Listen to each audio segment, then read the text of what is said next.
commentary for Tabletop Simulator here. This time we have STABcast Ryan, who we saw in one of the previous games that I've streamed. And he is once again commanding the Rebels and facing off against BadgerBanjo on the Imperials. So we're playing, this game is going to be played on Tatooine here, as you can see, and it is going to be a league game for the Invader League currently going on Tabletop Simulator. So the way that works is the first phase of this league is round robin. So every players have been separated into pods, and they will play against every other player in their pod.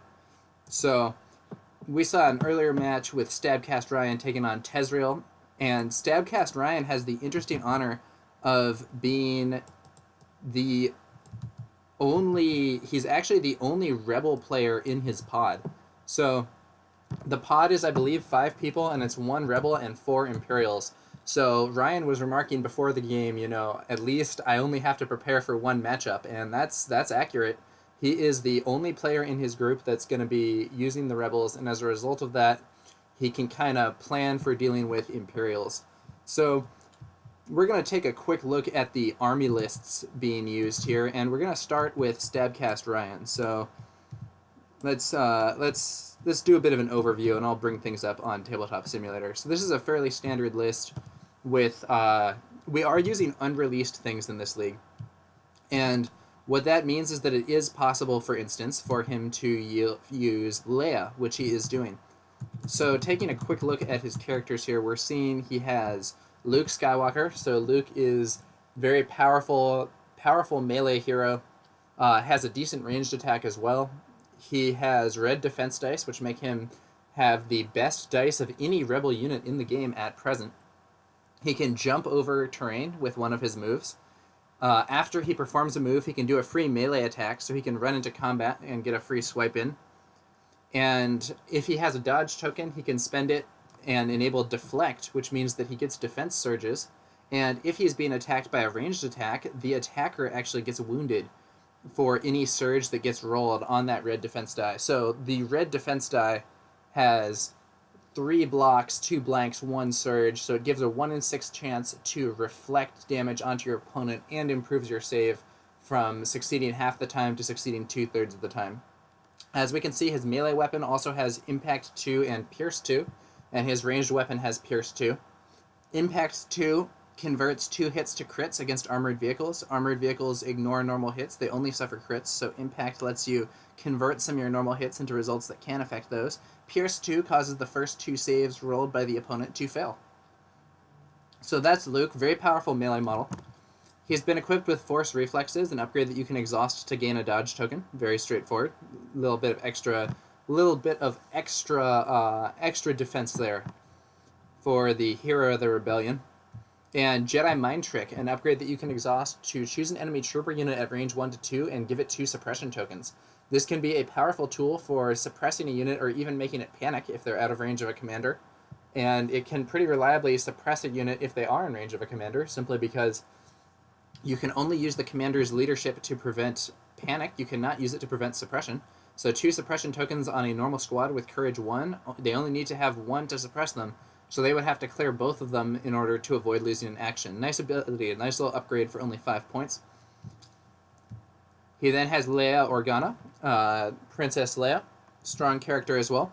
A little less powerful than Luke, same hit points, but only has a white defense die instead of a red. Like Luke, she has attack surges to crits. She also has a defense surge.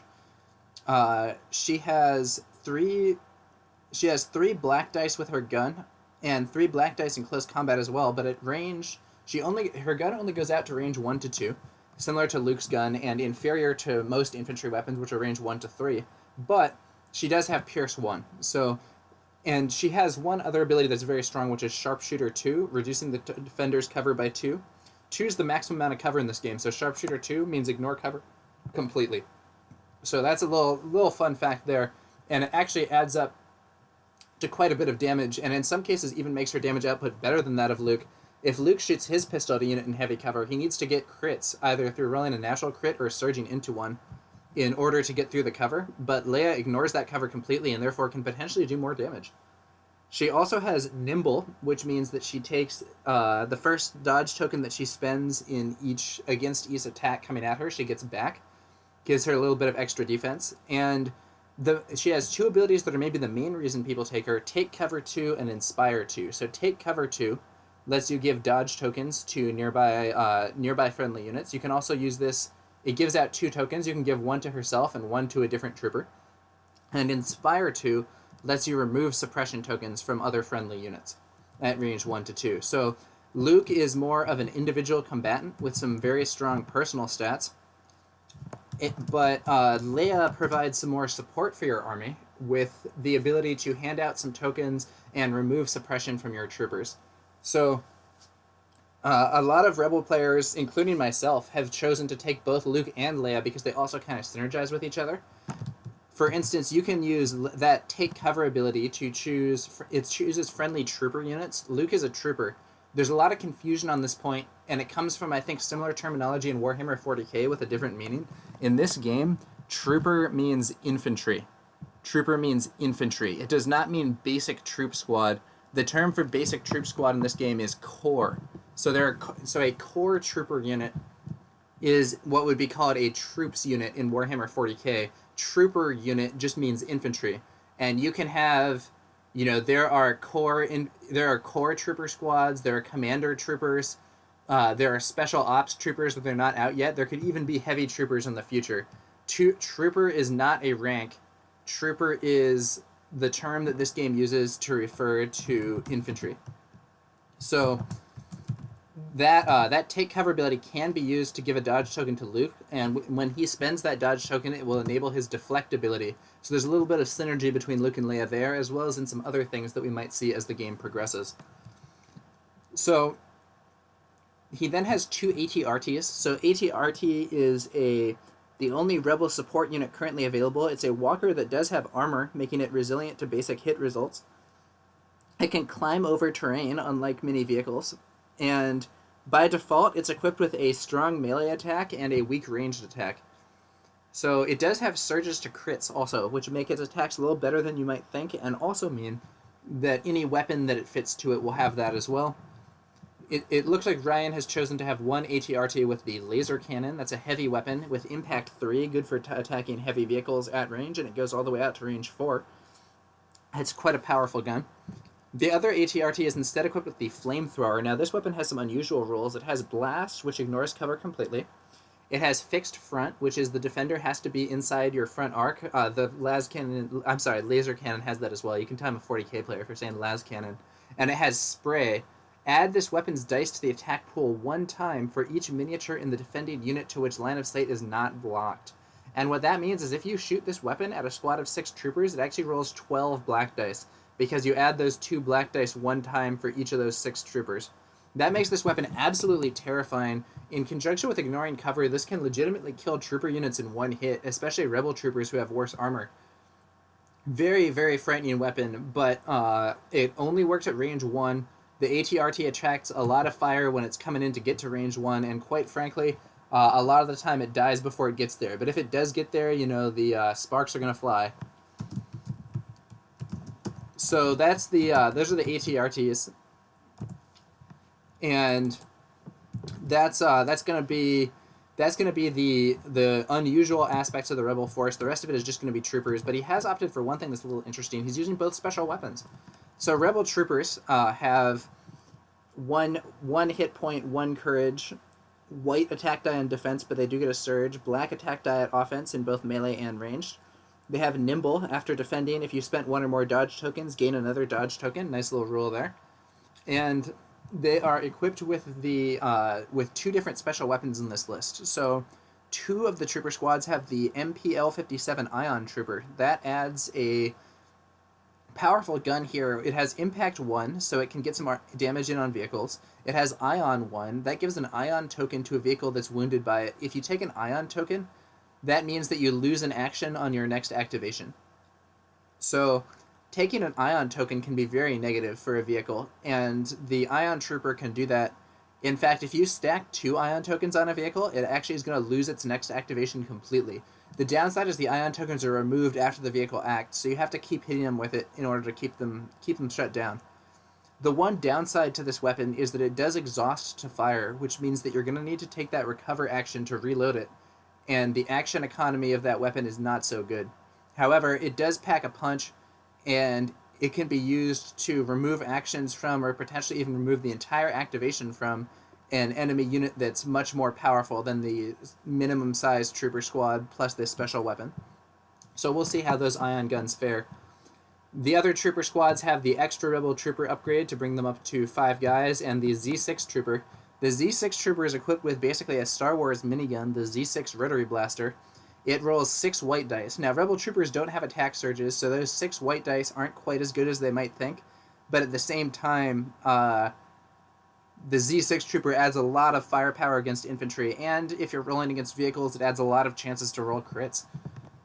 Get through that armor. So that's the rebel list. 5 rebel trooper squads, 2 ATRTs, and both commanders. That's like a fairly standard core list composition, and we do see it's been switched up a little bit with those ion trooper upgrades, and we'll see if they pay off against the Empire. Going over to the Imperial side of the table, we have Darth Vader, most powerful single combatant in the game right now.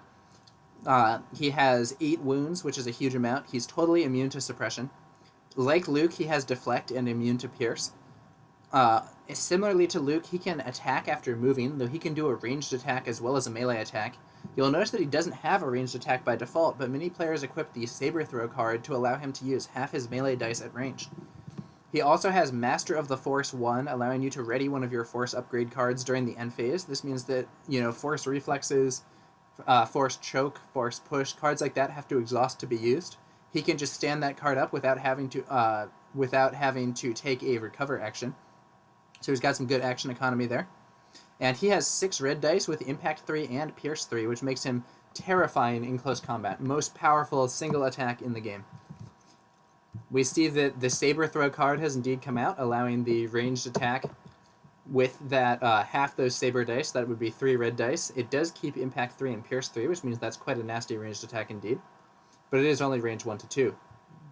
He's then taken Force Reflexes, very standard.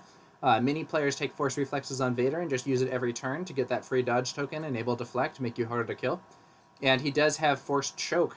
Now, this just does 1 wound to an enemy trooper at range 1. The nice thing is you get to choose the miniature, and that means if they have a special weapon in their squad, you can just pick it off. So this is a great tool for stripping the Z6 gunners, the DLT gunners, those sorts of things right out of enemy squads. That's Vader for you. He's going to be powerful. Vader is often a big linchpin in these games, and we'll have to see whether or not he plays an important role here. Looking at the rest of the list, we have, it looks like 4 Stormtrooper squads. So 3 of the squads are the same. They are basic Stormtroopers. Stormtroopers are the same as Rebel Troopers, but instead of a black die at range, they have a white die. Instead of a white die for close combat, or for armor, they have a red die. And instead of nimble, they have Precise 1. When you spend an aim token, reroll up to 1 additional die. These Stormtroopers all have the extra Stormtrooper upgrade. Many of them have the DLT-19, an excellent heavy weapon, providing 2 red dice at range 1 to 4 and impact 1. 3 of the squads have concussion grenades, which allow them to use black dice instead of white dice at range 1 and ignore cover. And one of the squads has, all of the squads, have targeting scopes, which give Precise 1, stacks up with their base Precise 1, gives them Precise 2, and that means they can reroll 4 dice for each aim token, a lot more than other units are doing. So then we have the AT-ST as the final component of the Imperial list. So it has 11 hit points with armor. It's the toughest, probably the toughest single model in the game. It has a powerful twin blaster cannon with 2 red, 2 black, 2 white, and impact 3, great tool against armor. It has Arsenal 2, allowing it to use 2 weapons per attack. It has defense surges, and it does have weak point rear, which means if the enemy can get behind you, they can do a bit of extra damage. And this has long-range comlink, so it can be given orders at any distance, and AT-ST mortar launcher, providing a range 4 to infinite attack, minimum range 4, maximum range infinite, with 3 white dice, and it gives extra suppression tokens. Very strong tool, though it's not going to pay off as much in all likelihood against 2 rebel commanders. All right. So those are the lists, and it looks like the players are getting into the game.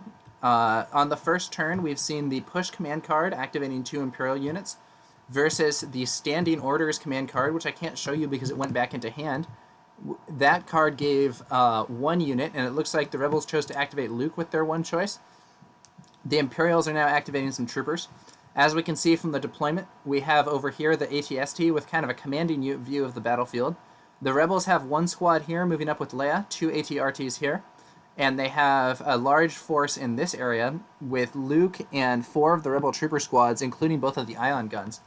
The scenario at work here is recover the supplies.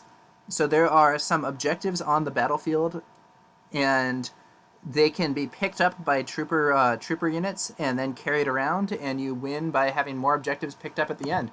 So there's 1 objective here in the center, 1 objective here, 1 objective here, 1 objective here, and I surmise there's 1 over here as well, because otherwise these troopers wouldn't be there. Yep, there's the last objective there. So 1, 2, 3, 4, 5. Those are the 5 objectives.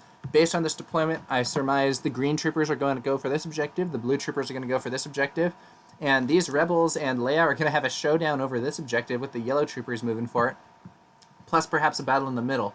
I do have to say there's one aspect of this deployment that I'm uncertain about, and that's these Rebels have a lot of guys back here, but as we can see, there's a big wall kind of blocking their advance. So maybe these troopers are all going to rush through here and provide some pressure on these 2 objectives, but I'm not sure. It seems like these guys are not in a position where they're going to be super relevant on the first turns, and if the Imperials can use that opportunity to focus some fire on the units over here, they might be able to gain an advantage.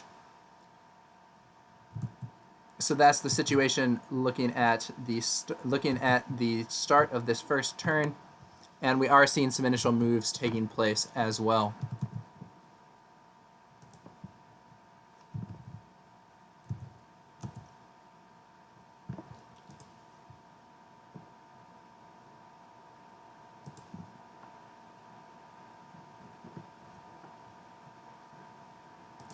Okay, so looks like the Rebels have moved up a squad. The Imperials have moved up a squad. We're now... Oh, and also, to make matters even less likely for an early confrontation, we have limited visibility. During the first round, each unit's line of sight beyond range 2 is blocked. And that means this ATST will not be able to fire its mortar at all for the first turn.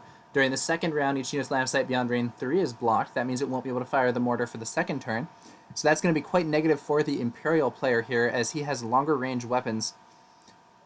He is the only...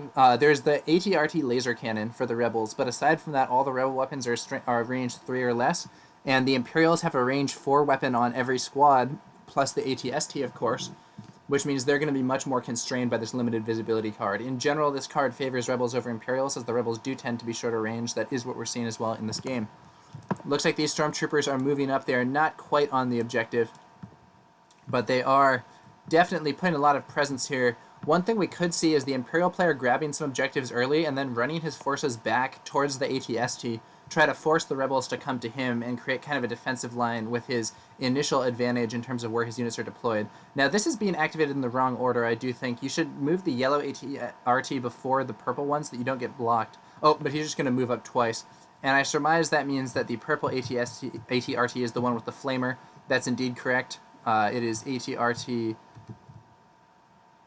Yeah, this is ATRT number 4. You can see from the number on the base there. Decked out in pink. And that's the ATRT equipped with that flamethrower. So next turn, he could move up and start going for the barbecue on those Stormtroopers. Seems like Darth Vader might have something to say about it, though. He could potentially move up and hit that ATRT with a saber throw. And there's a chance he'll actually be at range 2 this turn, given how close things do appear to be, and that would give him the opportunity to do some major damage. The flamethrower is not, in my opinion, very useful against Darth Vader, just because he's so threatening himself that moving it forward to use that flamethrower naturally entails endangering yourself, thanks to proximity to Darth Vader and his powerful melee and saber throw. Looks like we are going to see that saber throw, as I believe Vader is within range 2. So he's going to roll 3 red dice. Any hit or crit is going to be just straight damage, because it will be converted to a crit thanks to impact, and then it has pierce to ignore the save. He rolls up 2 hits and a crit. That's going to be 3 damage straight onto that ATRT. So this ATRT, despite taking an aggressive posture with its flamer, is maybe going to be brought down without getting a chance to attack if Vader activates before it next turn. Alright, so early damage coming out on that ATRT. And I do have to say, it may have been better to wait before sending that in. Maybe use the other ATRT and maneuver up like that into a position for a long-range shot. Try to get Vader to activate first so that you don't have to deal with this damage incoming on the first turn. Looks like Leia's moving up now. Maybe she's going to go for that. Maybe she's going to go for that objective behind this house here. That would seem like a useful thing to do with her.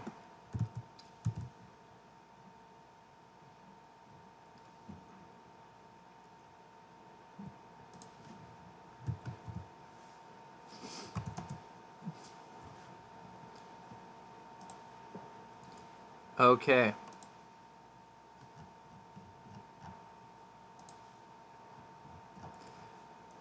So let's see here.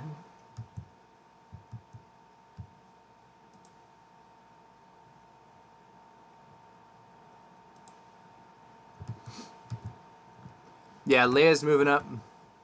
And I think she's supposed to be in contact with this. She's slightly apart from it. But I think maybe she's supposed to be in base to base, unsure. Maybe this guy's supposed to be in base to base also. I'm not entirely sure based on that. But that does give some opportunities for early objective captures. The problem is Leia wants to be up front so she can shoot at enemy units with her gun with only range 1 to 2, but a lot of damage output. And that does make her maybe an unsafe character to claim the objective with. Personally, I think it might have been better to have this Rebel Trooper squad, which has longer ranged weapons, grab that objective, and have Leia move up and contest that area. So we're seeing these Imperial troopers move up here, and this is actually a bit of a rules mistake, because you're not allowed to move into this crater if you're moving at speed 2. The crater is difficult terrain, and if you move into the crater, you get slowed down to speed 1. So this unit is not actually able to take this full move here.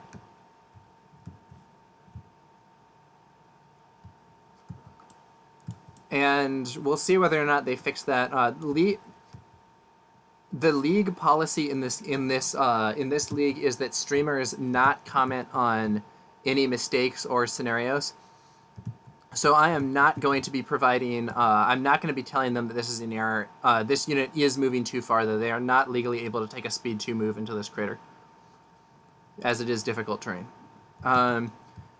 Kawajiri Kira says, "Oh, I'm 20 minutes late." Hey, don't worry, Kira. You may be late, but all I was doing was discussing the army lists and just taking a quick look at this area. This is still the first turn, and we are just getting started. And real quick, for those of you who are joining the stream now, army lists here. Rebels have 2 ATRTs, one with the cannon for anti-vehicle, one with the flamer for anti-infantry, and they then have a lot of Rebel trooper squads. There are 5 Rebel trooper squads. 3 of them have an extra trooper and a Z6. 2 of them have the ion launcher. Rebels also have Luke and Leia. On the other hand, the Imperials have gone for a smaller but more elite force. They have Vader with several force powers. He has reflexes, throw, and choke. There's also 4 stormtrooper squads with extra troopers, DLTs, and targeting scopes. 3 of those have concussion grenades as well. And then there's an ATST with a concussion launcher. Now, something's wrong here. Looks like these guys are moving up.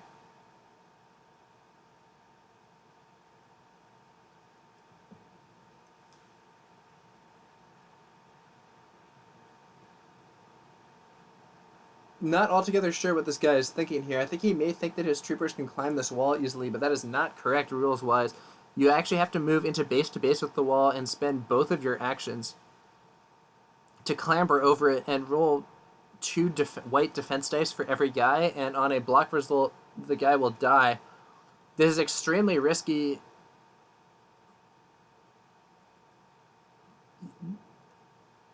Yeah, this is extremely risky, and it is not it is not the case that that's a move that I would do.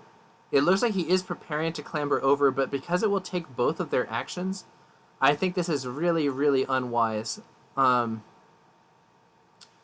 think that'll leave those guys sitting ducks right there in the open, and they're just going to get shot and die if he does that. It seems like maybe this deployment was based on not fully realizing the danger of how this climbing works, but I would be sending all these guys through the door over here instead of trying to do that climbing, because I think the climbing is not worth the risk. Not only does it not just because it wounds you, but because it is going to take up your whole turn. Yeah, Kawajiri Kura, the lava river rules on that other map are actually based on the climbing rules. So normally you would only have to roll one die for each guy, but in this case you have to climb up and then over to the other side. Looks like the ATST is now moving up.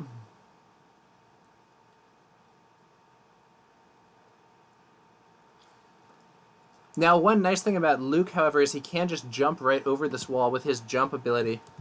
He has jump 1, perform a movement during which you ignore terrain that is height 1 or lower. Everything on this board, other than these 2 large towers and the vaporators here, is height 1 or lower. So Luke could potentially like move, next turn jump over and maybe charge those Imperial troopers and do a lot of damage to them.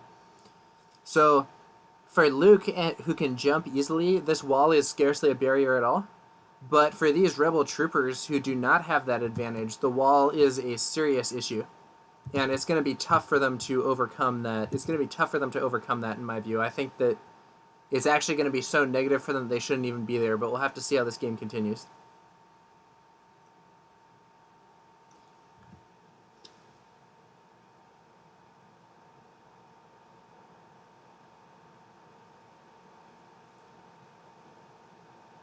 So normally you can use a clamber action to climb a wall the fast way, which has the risk of getting hurt, or a climb action to climb it the slow way and not get hurt.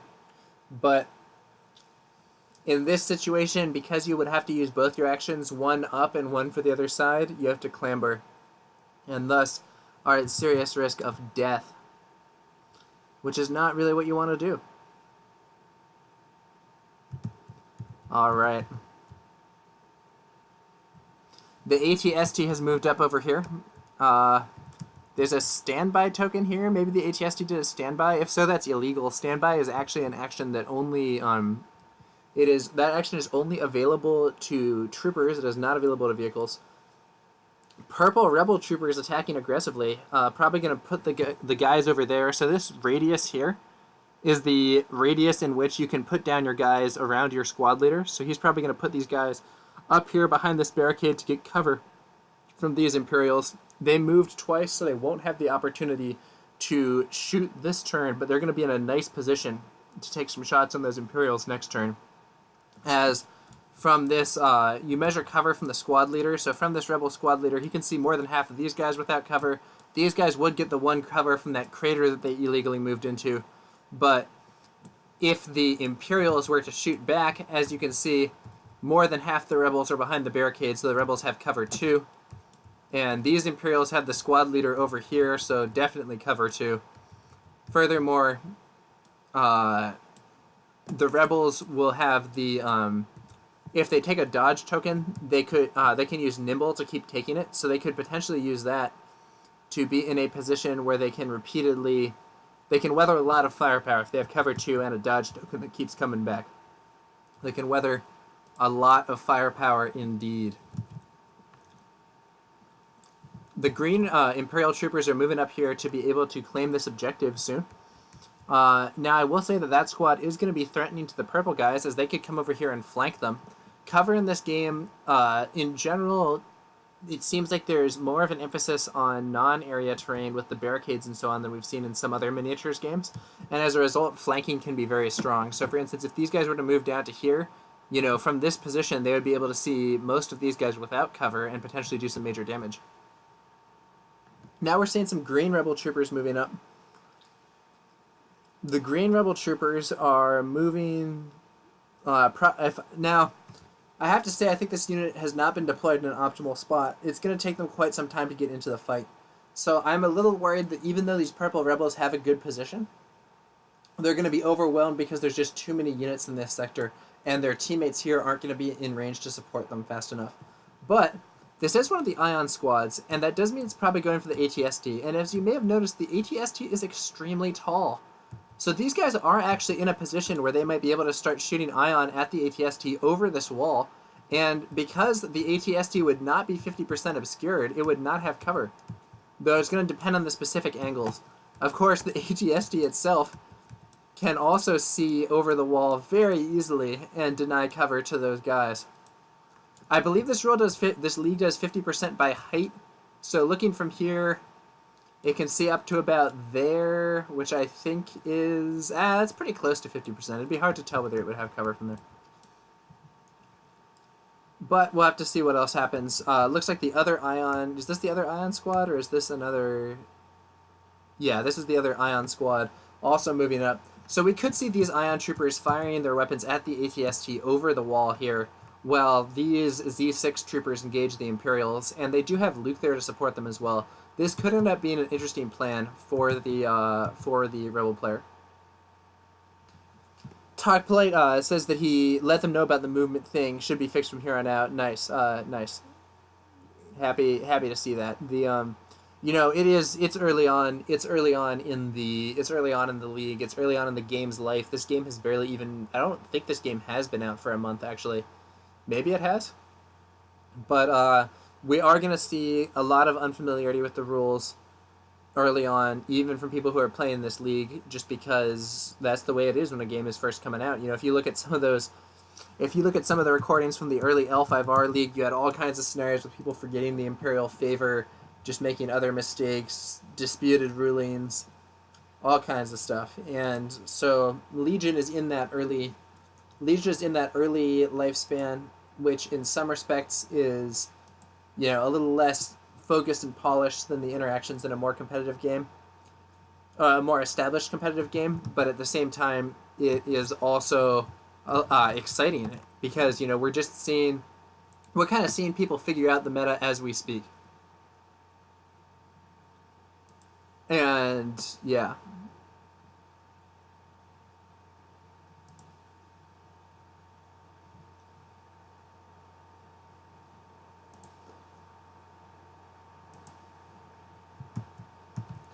All right. So now we're seeing the other Rebel ATRT now moving up. There is a suppression token on this unit. Did they get shot at by something?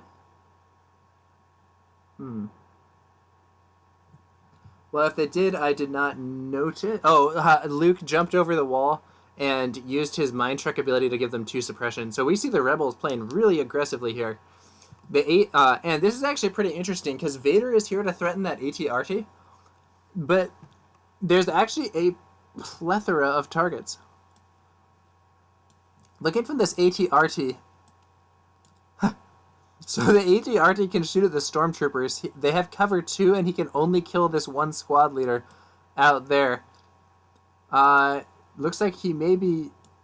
I don't know. I would just take the shot, see if you can knock off a trooper. You do have surges to crit, so you have a reasonable chance of making him roll some dice, and he doesn't have any other action that's going to be useful here. He cannot move through the other ATRT.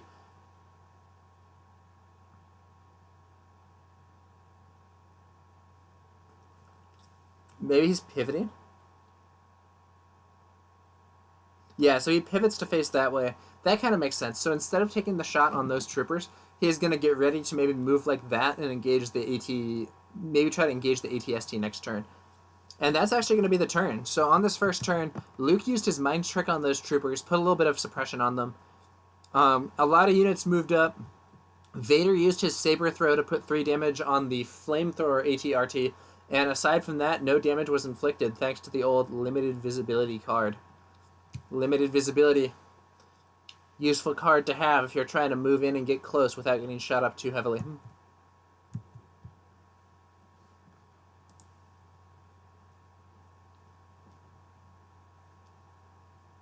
All right.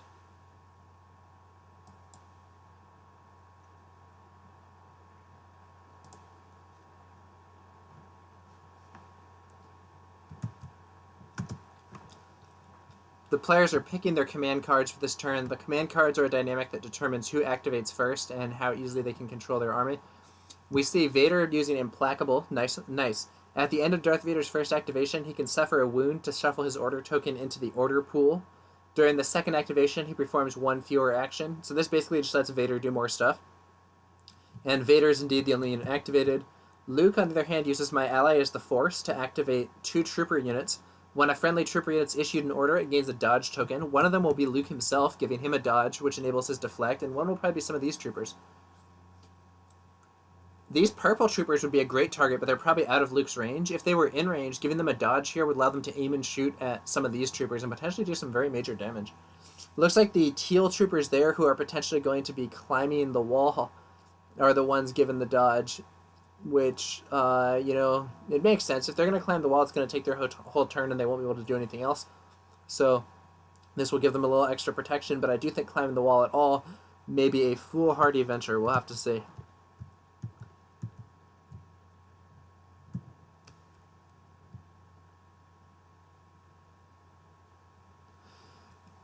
Talk Polite, aka Darkbriar Gaming Studios, says hopes he doesn't get limited visibility in his game with Ryan. Yeah, he's just spying on Ryan for the match. Yeah, limited visibility is not what you want with this ATSTs, no doubt.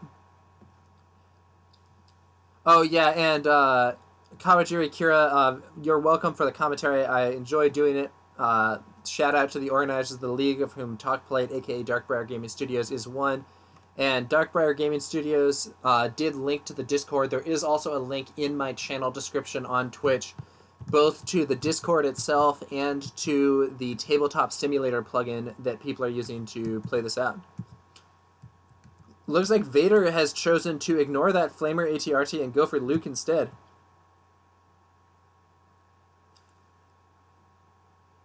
Or maybe he's not?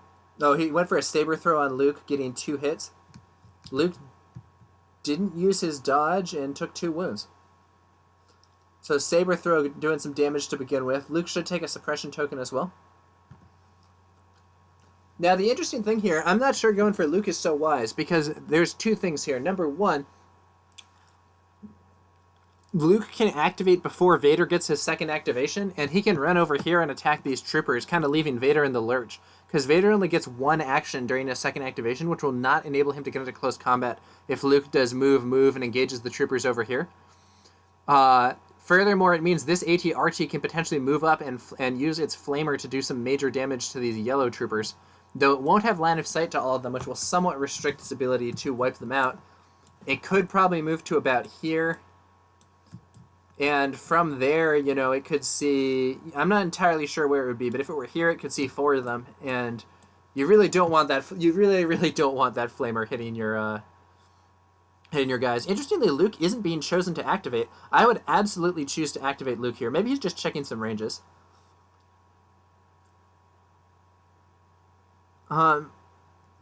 Maybe he's just checking some ranges. So it looks like the green troopers may dodge and then fire. Oh, they're gonna... Here's what he's trying to do. He is trying to put 2 ion tokens on that ATST from these 2 trooper squads before it gets a chance to activate, which will paralyze it, preventing its activation completely. So it looks like these troopers are going to dodge first, then they're using their ion gun. 2 red dice, impact 1, ion 1, plus the 4 black dice from the basic troopers. And impact 1 and ion 1. Let's see if what he can do. 2 crits and a hit. So depending on whether or not they determine this ATST has cover, it will either have to roll 3 or just 2 white defense dice. Oh yeah, so it does have cover, which means that 1 hit gets saved, but it fails both its saves, taking 2 wounds and an ion token. That's 1 action gone from the ATST. If this other squad can repeat that feat, the ATST is going to do nothing when it activates. So this is one of the first times... I think this is the first time I've streamed the ion gun being used here, and the ATST really is the prime target for that ion. If you can manage to ionize it with 2 tokens, it can potentially be prevented from doing anything at all. Looks like the wound counters fell underneath the ATST's base. There are a few wonky moments with this game sometimes with the classic tabletop simulator physics, but, you know, what can you do? Alright, 2 wounds, and they should be doing an ion token as well. The ion tokens are over here. It looks like they've forgotten to get that out. I hope they haven't forgotten the ion weapon's effect, because that's extremely important. Oh, but the ATST is getting activated now by luck, so that is going to mean that it will get only 1 action thanks to ion. It only gets 1 action thanks to ion, but it has activated before the rebel troopers that could have potentially paralyzed it. That does give it the opportunity to take some shots. At range 3, it can engage any of these 3 rebel troopers with its main gun. It only has 1 action, though, so it could not move up and shoot at Luke. The Groggy Dog, Talk Polite, is responsible for the League. A guy named Tyrion is responsible for the mod. Alright, looks like he's preparing to fire his main gun.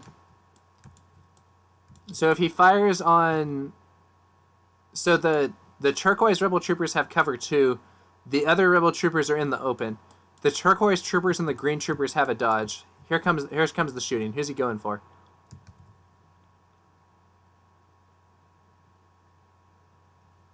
Here come.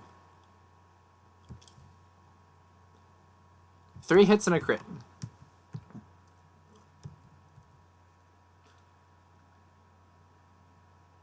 Alright, who's being targeted here? We see 3 hits and a crit.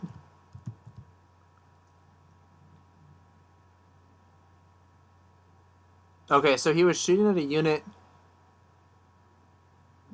This doesn't make sense. So he only rolled 2 dice. Okay, yeah, he did that wrong. So he spent his dodge and got it back. That should have taken this down to only 1 die that he had to roll against, since the squad should have heavy cover. Maybe they were playing that as only light cover. Not clear on that, because there were 3 hits and a crit, so heavy cover saves 2. That's 1 hit, 1 crit. Dodge saves the hit. Just roll 1 save against the crit. Also, with this unit being suppressed, they're not going to be able to climb the wall unless they clear their suppression. Here comes the Flamer, though. We're going to see if the Imperial player has to pay for not clearing that Flamer with Vader. Oh man, he's actually able to move up further than I had expected. He is getting right up in there. He should use as much of his movement as possible.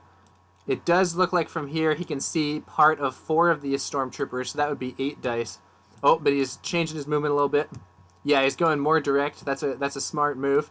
And he can now see, looks like all of the troopers except 1. No, he can see part of that guy's base, maybe? He can see either 5 or 6 stormtroopers, depending on whether or not they remember that you can shoot at models' bases and that infantry don't block line of sight. It looks like they may be thinking only the models in arc get hit. That is not correct.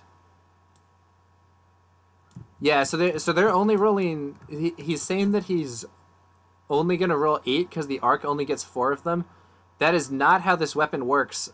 If 1 model is in arc, the entire unit is in arc. You do not have to do arc for every model.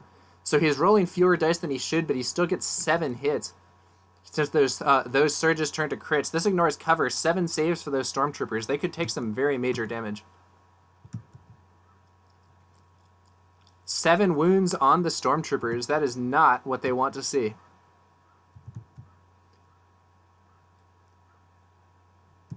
Alright, and strong rolls on the armor, though. 5 of these saves are passed. Both players rolling very lucky. Unfortunately, the Rebel player should have had 2 to 4 more dice being rolled there, depending on whether they determined that this guy was in line of sight.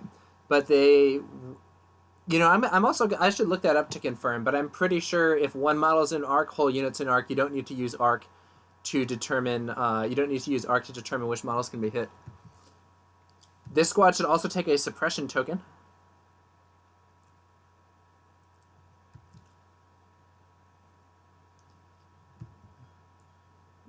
Have they forgotten that? No, there it is. They're just bringing 1 out now. There's the suppression token. Kawajiri Kira, the difference between a hit and a crit. There are 2 main differences. The first one is that crits ignore both cover and dodge. So if you're shooting at a unit that has armor, if you're shooting at a unit that has good cover or has a dodge token, crits go through that and will force them to take saves anyway. The second difference is that armored units, which the ATRTs and the ATST are, only take damage from crits. They ignore normal hits completely. That's why you see the impact ability on, for instance, this DLT-19 Impact 1, when attacking a unit that has armor, change a up to 1 hit to a crit. That enables them to do some damage. What's happening here? Stormtroopers moving a slight amount up and picking up the objective. I think that, this is an objectives game, but those stormtroopers are at imminent peril of just getting killed by Luke. I'm really not sure why Luke hasn't activated to go after those troopers, in fact. It's a bit odd. But that's okay. This ATRT is moving up. I don't know why he's moving up. I would have just aimed and shot at... this is fine, actually. He'll be in range of the ATST next turn with his main gun. He can't do it this turn because of limited visibility, but he can shoot his main gun at the red troopers or the blue troopers, or he can shoot his smaller gun at Vader or at the yellow troopers. Also, they did roll. They did roll... Well... Oh, you know what? This unit only had one action from being suppressed, so I think it moved up to the objective and didn't actually pick it up. So that's not great. Alright, looks like this ATRT is firing on the blue squad. It's going to have 2 black dice and a red die. Looking from his perspective to determine cover, we can see that it looks like... Yeah, so about half of them would have the hard cover from these boxes, and about half of them the light cover from the crater. So it's half and half, but you favor the defender in this game. So this squad would have heavy cover, which means these 2 hits will do nothing. It does, however, give them a suppression token.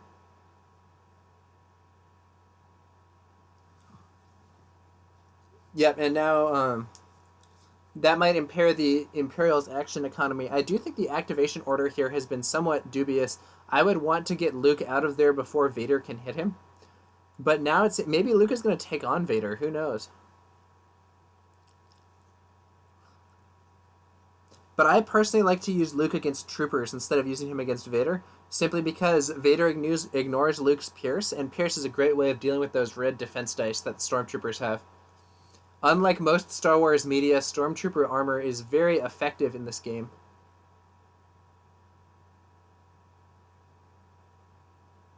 Looks like they actually forgot to put the Vader card back in the stack.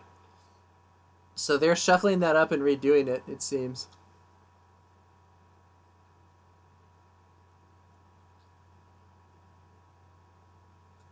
Yeah, because Vader gets to activate twice with that card. It looks like they messed that up and didn't put it back in the stack until now.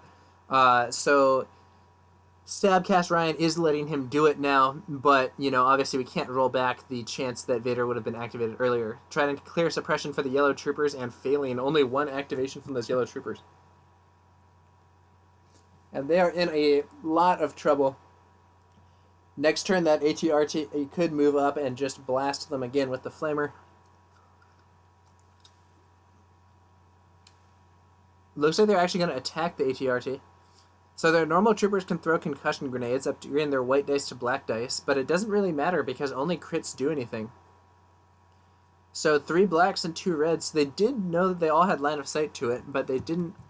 They just had that arc. Wow, they roll 3 natural crits. That's an incredibly lucky roll. So it would have been more likely for that attack to only have 1 or 2 results, but it actually has 3. This could kill the ATRT. Nope, ATRT makes 1 save. Still alive with 1 wound left. Those yellow stormtroopers are very lucky, though of course part of it was due to the arc situation, where probably more of them should have been hit by that flame attack than actually were.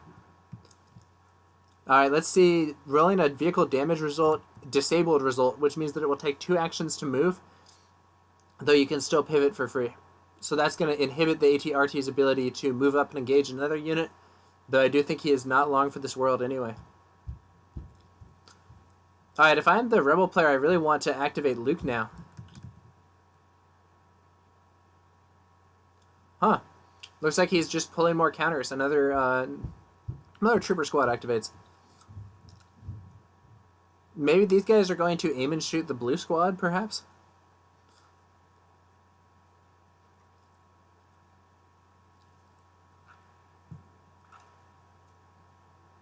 There's also this red squad over here. It would be a good idea to use these guys to move up and shoot at Vader before Vader gets into close combat with something. But it looks like he's going for the purple squad instead. So they're going to take a dodge, protecting them from some potential shooting from the blue squad or the green squad. And then they'll probably shoot the blues, or maybe the reds. I would maybe send Luke to kill the reds and have this squad shoot the blues, but we'll see what they do. Shooting the blue squad's especially good because they haven't activated yet, so it would put another suppression on them in all likelihood, making it more likely that they'll only get one action. He's shooting something with all weapons. Getting 2 hits and a crit. Not a great roll.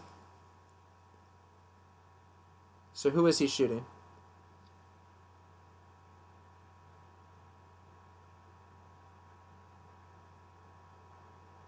I guess he was shooting probably the blue squad since they have cover 2, 1 base, 1 for being suppressed. They do fail their save though. That's a model lost. It looks like they. So they removed 1 model from the red squad. That would be a rules mistake. The red squad is actually mostly in the open. They only have cover 1, not cover 2. From the perspective of the squad leader here, you can see that you can easily see more than half of those troopers without cover, since there was a 4th trooper there that just died. So they should have rolled 2 saves instead of 1. They did have 1 cover for being suppressed. They should also take another suppression. I'm not sure if they added 1 to the stack or not.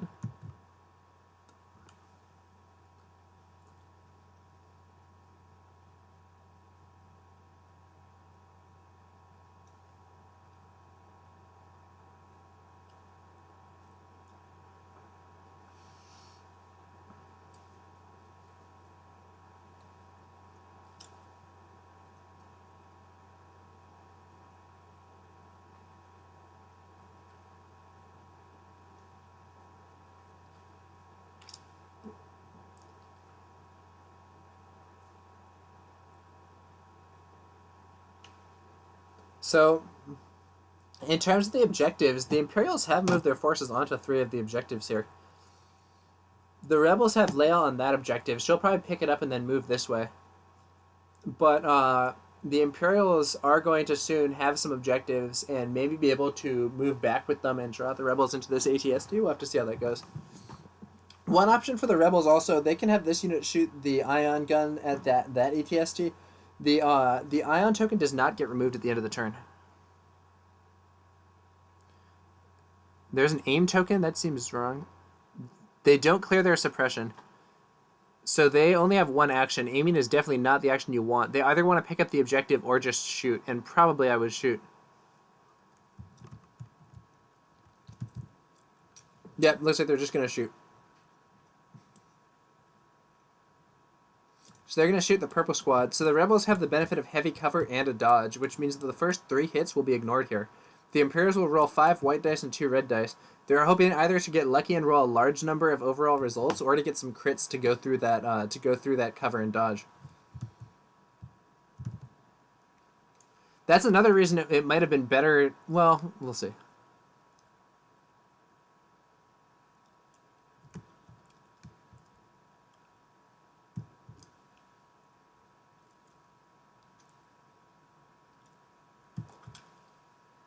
Alright, so the white dice are being rolled against the troopers while the DLT shoots at Luke, it seems. Bit of a strange move. 1 crit gets through the cover and dodge and does take down a rebel trooper. Luke should have 1 suppression from that saber throw, which means that this he'll have cover 1 and a dodge against these 2 red dice, which makes it a very dubious attack. But it looks like the players may have forgotten that Luke has a suppression.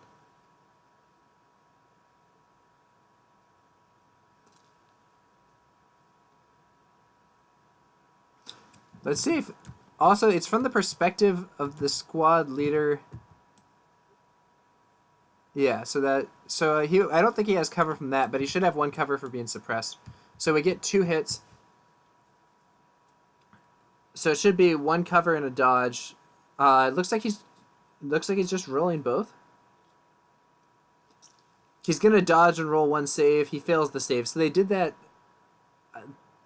They did that incorrectly. He should have had a suppression and thus saved 1 for cover, I believe. But maybe that's what they did. Maybe he just chose not to spend the dodge. What is going on here? Oh, okay, so he's got 2 wounds. Yeah, so he spent the dodge and rolled 1 anyway, which does mean they forgot that he had a suppression and thus a cover. He should take another suppression here, but it looks like they may be forgetting that as well.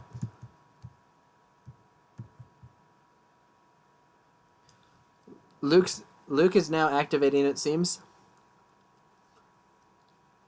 So the best option for Luke would probably be to attack the red troopers here. He could move there, attacking the red troopers, preventing Vader from going for him. The only problem is that this AT-RT has advanced too much and is now at risk of being attacked by Vader. But you don't really want Luke in combat with Vader. You want more troopers shooting Vader first, in my view. Looks like he's using his, he's exhausting his Force Reflexes card to take a dodge.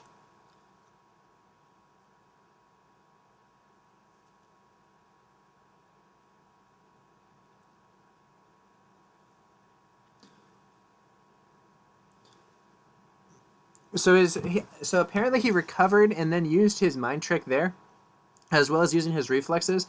So if so, he did this incorrectly. Recover removes readies all of your cards. So he should have used reflexes first, then recovered, then had it either standing or been able to use it again.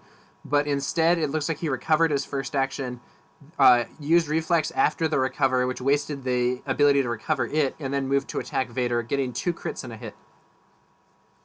Vader has to dodge himself, so only have to roll 2 saves, and I do think that sending Luke against Vader like this is maybe an error. You want Luke to be slaughtering Imperial troopers, but at least this way Vader can't go for the AT-RTs, and he may be stuck in combat with Luke for some time. Vader keeps his dodge token for some reason and rolls all 3. This is a big mistake because no other Rebel units will be able to attack Vader since he is now engaged in melee. There is no reason not to use the dodge, and he does take a wound from the attack. Vader and Luke have both taken 2 wounds, but Vader, of course, will have another activation and has 8 wounds base instead of 6, so Vader is in a much better position to win this duel than Luke is, though it may take some time.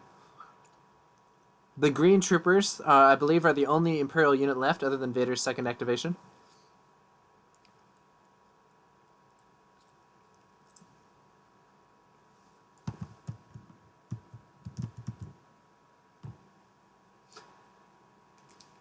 So it looks like the green troopers are going to pick up the objective.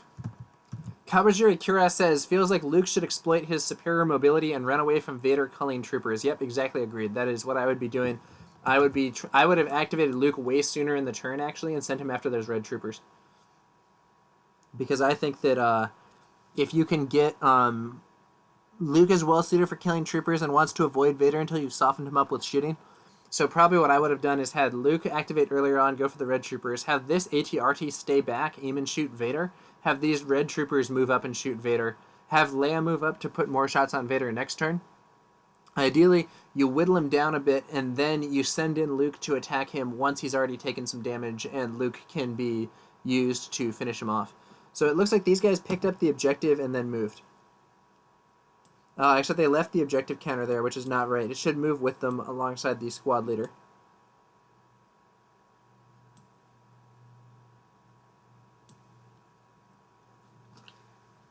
So the orange troopers here, looks like they're a little bit out of range of the AT-ST. They'll have to move up a bit to fire on it.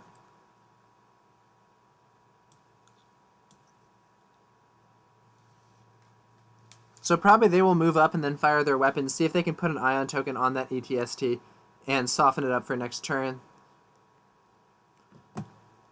They're moving far up. Well, the AT-ST will definitely have cover now. I think that's wrong. There's probably some angle here where the AT-ST won't be 50% covered under these league rules, but it looks like they're moving more directly up. That does give them a better option for moving over here and engaging this later on, so there is some reason to that. I think this guy may actually be so far up that he can't see the AT-ST, though it's hard to tell. We'll switch to the first-person camera.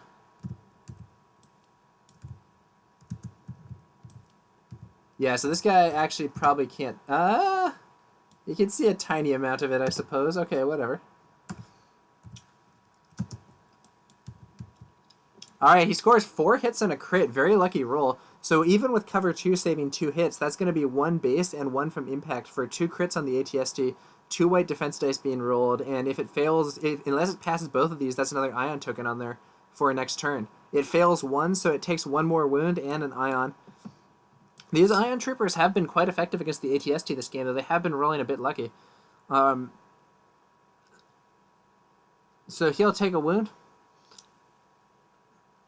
and he'll take an ion. And that means that that next activation is going to be only 1, and if either of these troopers can activate first, reload, and shoot the ATST, that is going to mean that that ATST will have 2 ions on it and lose its activation completely next turn, which is absolutely not what it wants to see. So we might see these ion weapons really, really paying off, though it will depend on what order things get activated in. Vader going for a big swing on Luke. All 6 dice. 6 red dice coming on against Luke. Luke does have a dodge token ready to receive this.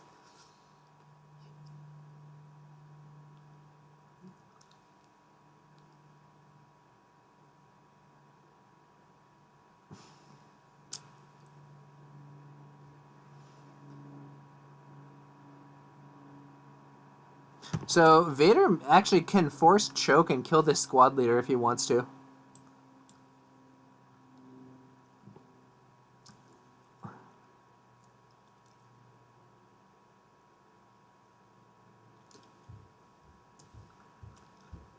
So this Z6 got dangerously close to getting choked through the wall. Force choke does not require line of sight. It's just a miniature within range 1.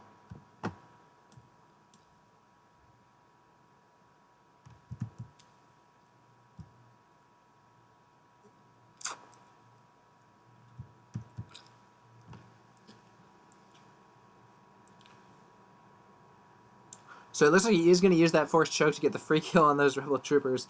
Another downside to the positioning of those turquoise guys, but you know, we'll have to see. Oh, wow, that's so negative. He's chosen a unit that is not in base contact with the wall as the leader. That does mean this unit will be unable to climb no matter what. Maybe he's just given up on the climbing plan. You have to be in base contact at the start of your move to do the climb. Alright, now there's the attack on Luke, getting 5 hits. Luke dodges 1, blocks 3 of them, because his deflect is enabled, but because deflect only reflects a wound in ranged attacks, it does not wound Vader. However, Luke only takes 1 wound from that attack.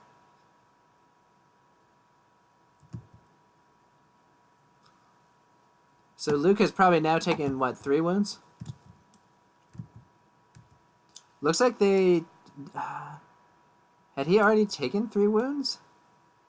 Or did they think that he didn't have surges against this? He does have a surge against this thanks to deflect. I'm not entirely sure on what happened there. They need to roll to clear suppression.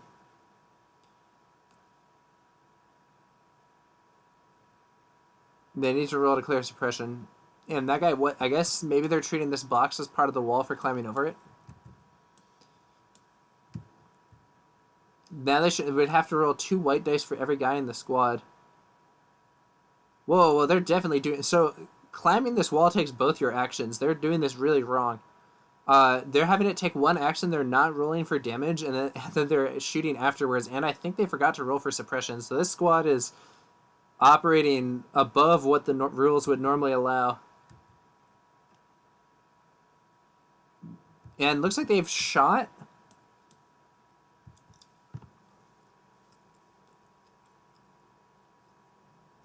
Looks like they've shot 2 yellow troopers. This is also incorrect. They had 2 crits and a hit. That's 3 results. The yellow troopers have a cover thanks to that suppression. They should only be rolling 2 saves and not 3. What is this? 4 white dice being rolled for something? Oh, okay. So he rolled... What?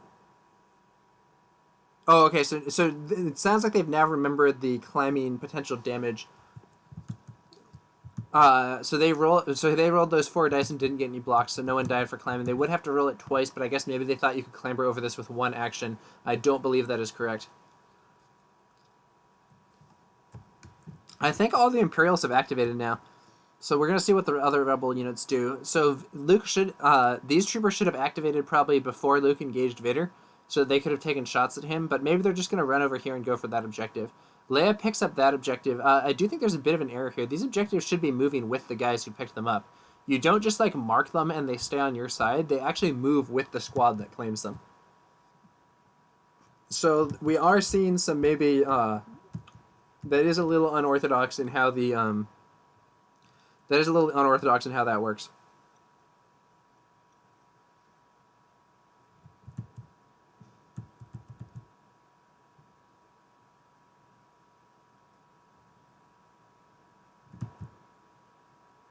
Oh, looks like we have had a disconnect from the Steam client here. I'm going to try to get us back in. I'm going to try to get us back in there ASAP. Sorry for that disruption, guys.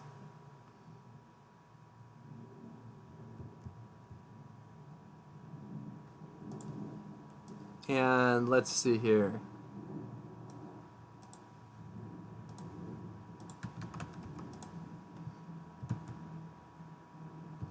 Trying for the reconnect here.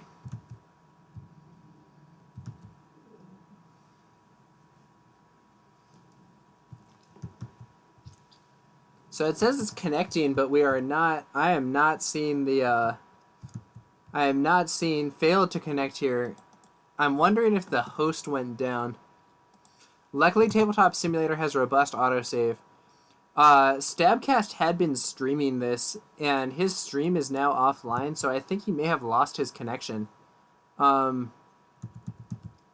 going to try to contact him on Discord to see whether or not we're going to be resuming this game. If not, we may have to pause this.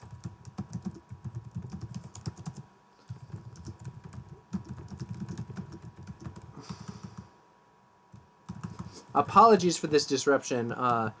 I was hoping to bring the entire game in one group here, but I think something's up, and we may have to resume this one at a later date. I'm trying to contact STABcast Ryan now. Please be patient.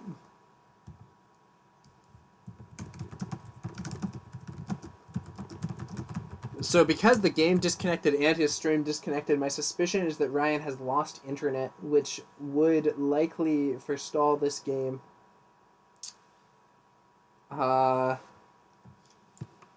He is not immediately responding to my message, and I now see him as being offline on Discord as well.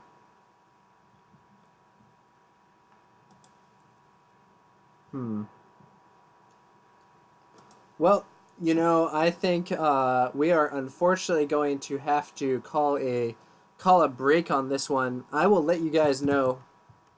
I will let you guys know if and when this game comes back online today or at a different date, and I will try to continue the commentary as the game proceeds. But for now, I am going to close down this stream.